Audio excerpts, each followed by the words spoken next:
Hi viewers, இன்னைக்கு நம்ம சேனலில் வாழைப்பழம் யூஸ் பண்ணி எப்படி ஈஸியான ரெசிபி பண்ண போகிறோன்னு தான் பார்க்க போகிறோம்.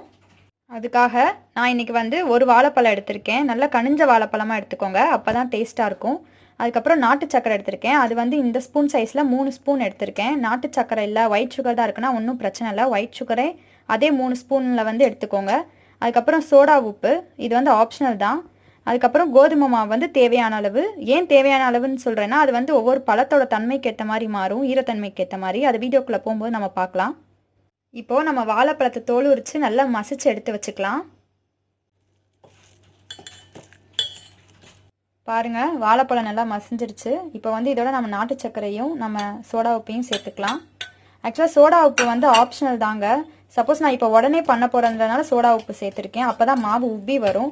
இல்லை நீங்கள் ஒரு 1 hour 2 hours தனியாக எடுத்து வச்சுட்டு பண்ணுற மாதிரி இருந்தால் சோடா உப்பே தேவையில்லை. நம்ம இதை ஃபுல்லாக மிக்ஸ் பண்ணி ஒரு 2 hours அப்புறம் கூட நம்ம பண்ணுற மாதிரி இருந்தால் சோடா உப்பு தேவையில்லைங்க. பாருங்கள், வாழைப்பழத்தையும் நாட்டு சர்க்கரையும் சேர்த்து நல்லா மிக்ஸ் பண்ணோடனே கொஞ்சம் லிக்யூடாக இருக்குது பாருங்கள். இதை கெட்டியாக்குறதுக்கு மட்டும்தான் நம்ம இந்த கோதுமை மாவு யூஸ் பண்ணுறோம்.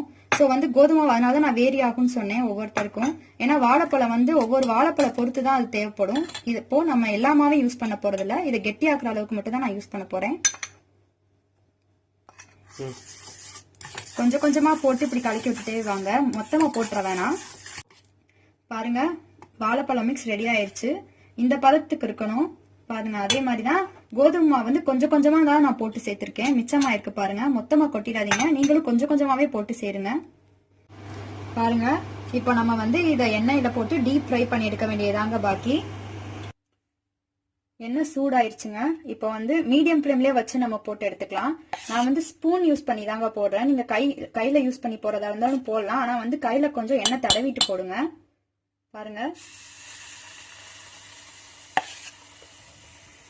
பாருங்க, நான் ரொம்ப மீடியம் ஃப்ளேம்ல தான் வச்சு எடுக்கிறேன். இந்த மாதிரி நல்ல கோல்டன் கலர் வந்தோடனே எடுத்துக்கலாம். நம்ம மீடியம்லன்னா லோல கூட வைங்க, அதுவுமே பெட்டர் தான். ஆனால் ஹை ஃப்ளேம்ல மட்டும் வச்சிடாதீங்க, கருகிடும். பாருங்க, இந்த அளவுக்கு வரணும் இந்த கலர்ல.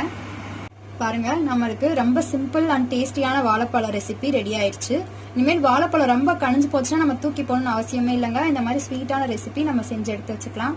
ஓகேங்க, இந்த வீடியோ பிடிச்சிருந்தா லைக் பண்ணுங்க, ஷேர் பண்ணுங்க, மறக்காம கமெண்ட் பண்ணுங்க. இன்னும் நம்ம சேனலை சப்ஸ்கிரைப் பண்ணாதவங்க சப்ஸ்கிரைப் பண்ணிடுங்க. அந்த பெல் ஐக்கானையும் மறக்காம கிளிக் பண்ணிடுங்க. அப்பதான் ஃபர்தர் நோட்டிபிகேஷன்ஸ் உங்களுக்கு வரும். தேங்க்யூ.